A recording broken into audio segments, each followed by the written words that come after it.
Role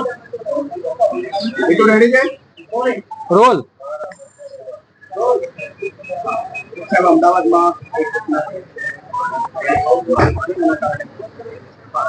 વાલીઓ પણ ત્યાં પહોંચ્યા છે. પહેલા તો આ દુઃખદ ઘટના છે, એમના પરિવારને હું હૃદયપૂર્વકની સાંત્વના આપું છું. પરંતુ ઘણા સમયથી આપણે જોતા આવ્યા છીએ કે આ એક સામાજિક ચિંતન અને મનન કરવાનો સૌનો વિષય છે. નાના નાના બાળકો યાની કે 10મું ધોરણ ભણતા, એટલે કે હજી તો એ સમજદારીમાં આવ્યા છે, ત્યારે પણ આવા ગ્રુપો બનાવી ચપ્પુ જેવા હુમલા કરીને મોતને ઘાટ ઉતારી દેવું, આ એક સમગ્ર સભ્ય સમાજ માટે એક રેડ સિગ્નલ.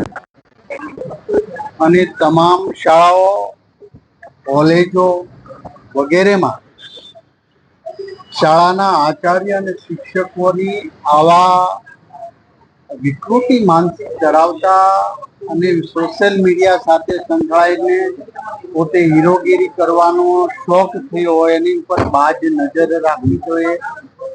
આ કેસની અંદર સંપૂર્ણપણે તપાસ માટે અમારા જિલ્લા શિક્ષણની ટીમ ત્યાં પહોંચવા આવી છે, અથવા તો પહોંચી ગઈ હશે. હું કેબિનેટમાંથી બહાર આવ્યો ત્યારે હમણાં જ હજી મારે એમના કોઈ વાલી સાથે કે શાળાના કોઈ સંચાલક કે આચાર્ય સાથે વાત થઈ નથી, પરંતુ મારી ઓફિસ પર જઈ પોલીસ, જે તે વિભાગના પોલીસ વડા સાથે, શાળાના સંચાલકો સાથે વાત કરી અને આમાં તટસ્થ તપાસ થાય, આ એક સ્ટડી થાય કે આવી વિકૃતતા બાળકોમાં કેમ આવી રહી છે.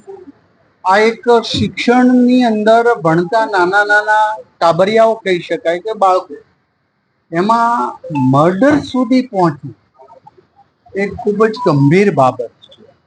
શિક્ષણ માટે નહીં, પરંતુ સમગ્ર સમાજમાં એમાં બધા જ આવી ગયા.